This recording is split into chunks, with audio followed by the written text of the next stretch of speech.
This episode is made possible by the support we get from Fort Collins Kia. If you are in the market for any electric Kia, not only do they never add market adjustments, they will deliver your car to you anywhere in the 48 contiguous states for out-of-spec viewers. More information in the link in this episode's description.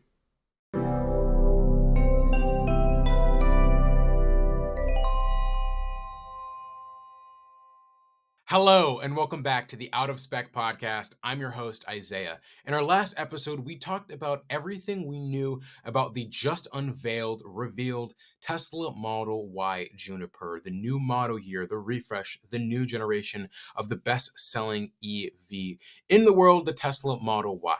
Now, it's been a couple days, so there is some new information that has come out, particularly from Tesla's Chinese social media, and some other tidbits that I want to talk about and share with you guys. So let's just jump right into it. The first thing I want to talk about is the colors. So as we know it, most of the Asian Pacific markets get 5 paint colors, that being white, the new glacier blue, the stealth or space gray, quick silver, as well as ultra red. However, they're missing the probably one of the most popular colors on a car, that being black. And that's because only the Taiwanese market is getting the black Model Y. If you know why, no pun intended, please leave a comment down below. I'm actually curious as to why Tesla would do something like this only for the Taiwanese market, while other Asian Pacific markets don't get black cars. Is it cultural? But point is, only Taiwan is getting the black paint Model Y. And I gotta say, chef's kiss, this looks amazing. The black on the Model Y with the new headlights as well as these new wheels, I am absolutely in love with it. I hope they bring black to the United States, to North America, because I would love to see this on the road. Now let's kind of just move forward into some information that I found myself. I was still intrigued about the Tesla Model Y, and there's still a lot of information that's going around. So I did my own due diligence. I went across Chinese social media from Weibo to Douyin, which is China's TikTok. It's TikTok, but it's a different name, same app. And I was able to find a lot more information about the Tesla Model Y that isn't on the websites. I'm not sure why Tesla hasn't released like every single bit of tidbit information on the websites, but there's a lot of good information that I was able to find across Chinese social media. So let's just kind of jump right into it. The first of it is this diagram here. It is in Chinese, but I have the translated version, so I will speak it to you. I had it translated. I don't have like an image for you to look at, but you get it. Anyway, the first part of this diagram talks about, right, the newly designed lights, optional new glacier paint. We have the new front bumper camera, new headlights, daytime running lights, as well as a new front air duct. And we're going to talk about that in a second, as well as the new 19-inch and 20-inch wheels. Now, the new 20-inch wheels, the Storm wheels, look very similar to the Nova wheels we see on the Tesla Model 3. However, they are different. They have the same like spoke design. However, these are different wheels. Same thing for the new 19-inch Aero wheels. Look a lot different than the Aero wheels, but similar enough that people can get them confused. But the new 20-inch and 19-inch wheels are totally different from any of the wheels that we currently see on any Tesla models. Tesla's also said they've added more rubber ducking and components to the car that would help with noise reduction in the cabin. And so the noise in cabin would be quieter. Of course, we have the new taillights, new indicator, as well as new taillight group, as they have it translated, which I believe would just be the rear deflector on the rear bumper. And also a new rear bumper diffuser, which let's just kind of jump right into the air duct and the new designed rear diffuser on the bumper. So these two things likely led to an increase in efficiency, right? Aero is a big part when it comes to efficiency. For instance, I can think of the Mercedes G-Wagon. Mercedes was able to pretty much cut the coefficient drag of the Mercedes EQS, I think by like 50%.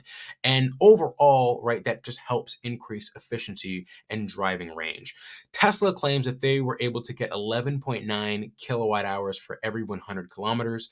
That deduces down to 5.2 miles for every kilowatt hour. that is in WLTC, so take it with a grain of salt. But the point is, there is an increase in efficiency, and likely led by the decrease in the coefficient drag. The current older gen Model Y, the current gen we have here in the United States, has a coefficient drag of 0.23. However, this new Juniper has a coefficient drag of 0.22. So even though it's just 0.01 decrease, these small things just help lead to better efficiency of a vehicle. And again, new rear diffuser, new aero duct in the front, and that just leads right to a more efficient vehicle. Speaking of Freudian slips with the frunk now has a drain.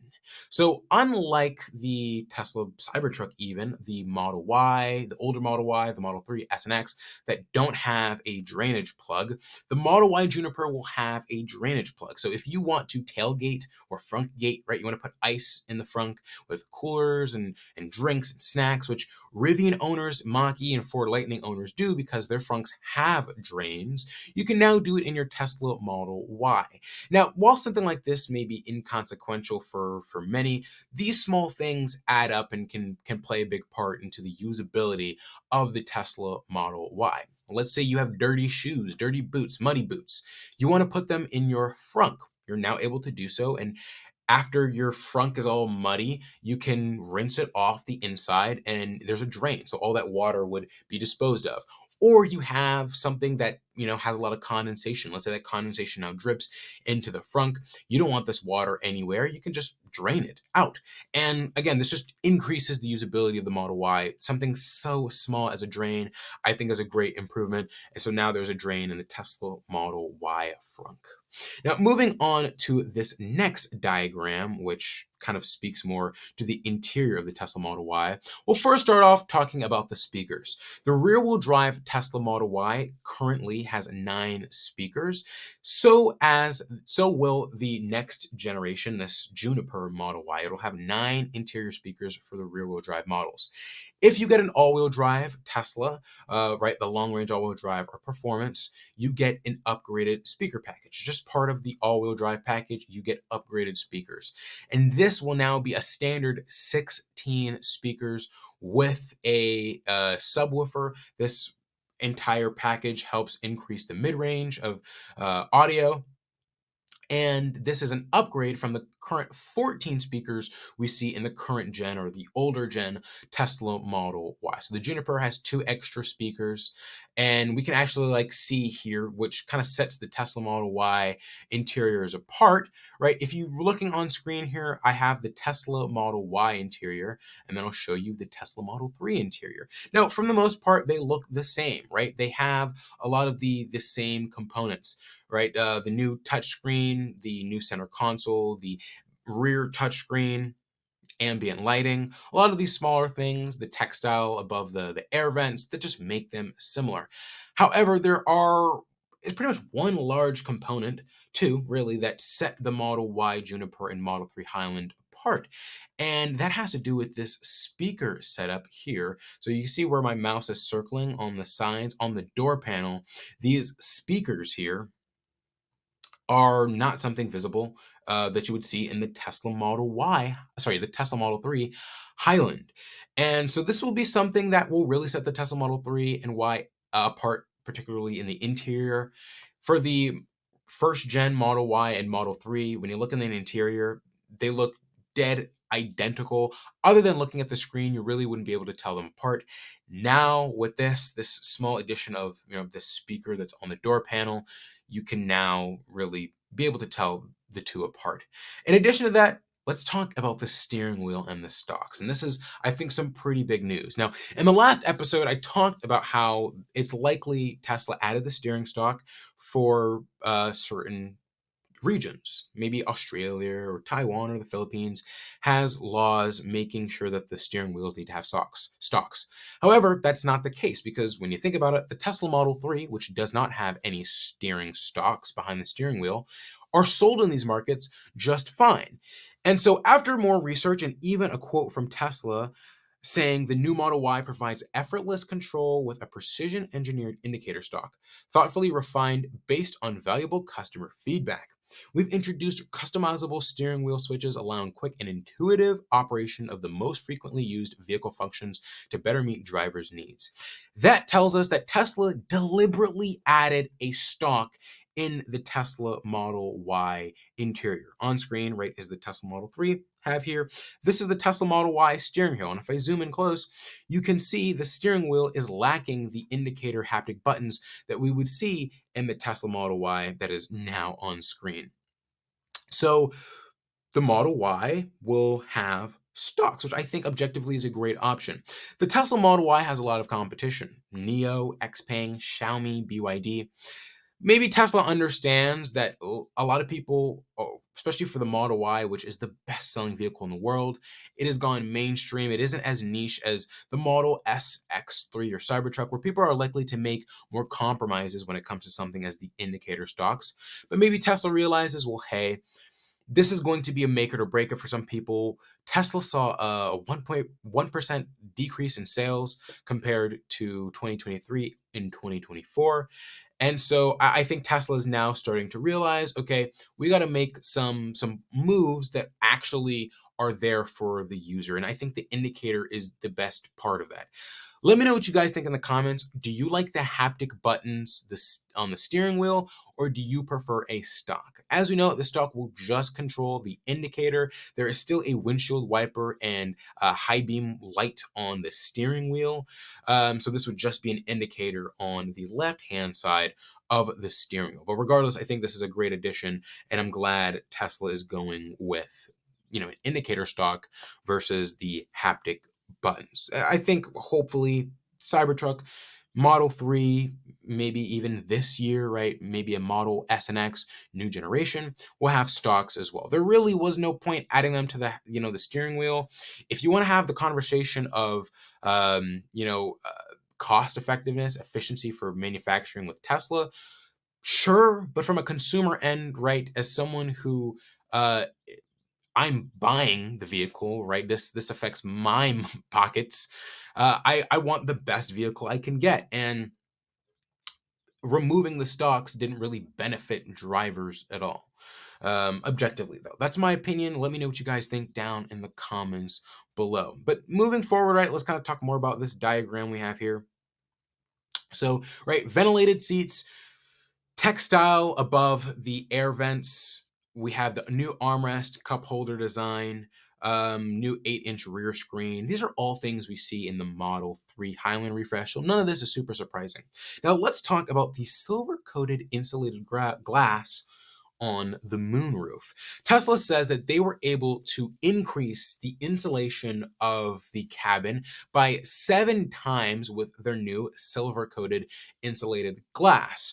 When, you have your moonroof, I mean, Tesla's known for their giant moonroofs. Cybertruck, Model X, Model S, Model 3, and Model Y is no exception. Their giant sunroof above, that's going to let in a lot of heat in the cabin. And we have automakers like Audi and Porsche and Rivian, which will do electrochromatic glass, which will change the opacity of the glass.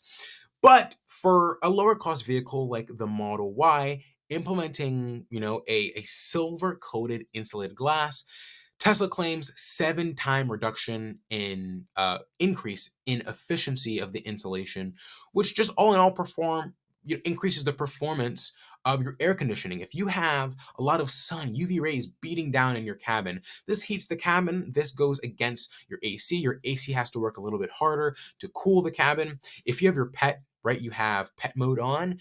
With all of the sun beating down on your vehicle, your AC's got to work a little harder. For cabin protection mode, right, if the vehicle gets too hot, this insulated glass, right, just these little things prevent the AC from being used when, right, this insulated glass kind of prevents that. And so this is just all part of efficiency and I think user comfort, right? Just a glass that isn't going to be as hot, that is going to reflect more sunlight, cooling down or preventing as much heat getting into the cabin.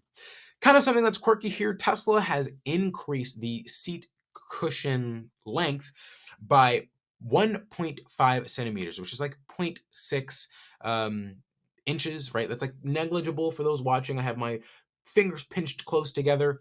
That is not a lot, but Tesla's lengthened it. And honestly, I don't see anything wrong with that. Same thing with the headrests. The headrests were widened by 1.7 centimeters. That's like 0.7 inches. Again, negligible, really tiny, but they've lengthened and widened it. And honestly, who's against that as a consumer? And something that I didn't even realize until recently is that there are two separate switches for you to flip your second row seat in the Model Y Juniper. We talked in the last episode about how in the second row there is now a button for you to fold down or up the second row. But not only are there buttons on the side of the second row seat, there are actually buttons in the trunk as well. And I think this just preps Tesla for the 7-seater Model Y.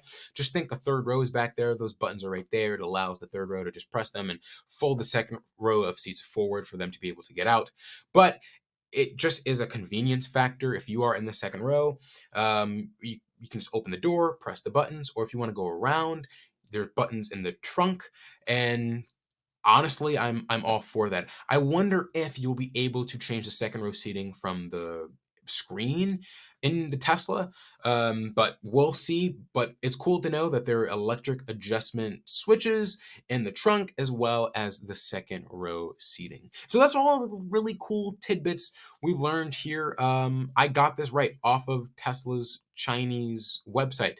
Not the Chinese website, but their social media, right? Going through their TikTok, going through their Weibo, all their social media, I was able to find like these cool things that aren't on their Tesla Chinese website, which most people are reading through. And so these tidbits you're actually not going to hear a lot anywhere else. And so if you're watching this, you got some new information about the Model Y Juniper that not a lot of other people will get to know. So I was super passionate about this. I mean, this is the best selling vehicle in the world. It is Tesla's bottom line. It is an amazing vehicle all around, and Tesla improving on that just is big news. And so I'm glad I was able to talk about it with you guys. Oh, before we leave, I do want to talk about the headlights in the Tesla Model Y. So this is straight from Twitter user Zhao Tenshushu. I hope I'm pronouncing their name correctly. I apologize if not, but this is the front light design of the Tesla Model Y for you watching. So as we know, the light bar is a daytime running light, a DRL, while the lights underneath, which are pretty much in the same placement as the fog lights in the older generation or current generation Model Y for us here in North America, those are actually the headlights. That light holds your high beam and your actual headlight at night. The daytime running light is always going to be on when the vehicle is on. However, the light underneath the daytime running light that is right next to the new air ducts, that is your actual headlight. That is your actual high beam. And yeah, I just thought it was really cool here, seeing the lights on the Tesla Model Y Juniper, seeing what they look like when they're on. But yeah, guys, look, I'm super excited. There's a lot to take in from this video. So Taiwan, black paint. We could be getting black paint in other regions. Learned about what the lights look like in the Tesla Model Y. Talking about the Tesla Model Y steering wheel, it's different than every other Tesla steering wheel because it has a stalk and it's missing the haptic indicator buttons that we see on the Cybertruck, the Model S, the Model X, and the Highland. And then, of course, I guess I will link this diagram here in the description. I'll try to post a link for you to be able to kind of read through this yourself. But yeah, frunk drainage plug, quieter cabin, new taillights, new headlights, new wheels, new paint option. Tesla has improved on what is already such a great vehicle. I hope I'm not like fanboying here, but I'm honestly impressed. And let me know what you guys think down in the comments. Again, I want to know, do you guys prefer the haptic button or the stock? Again, I prefer the stock. It's just objectively easier. I don't think the buttons really like change the entire driving experience. However, I don't think it helps. And so I'm just kind of about it. I would prefer stocks, but let me know what you guys think down in the comments below. My name is Isaiah. This is the Out of Spec podcast. Thank you guys so much for watching, and I'll see you guys in the next episode.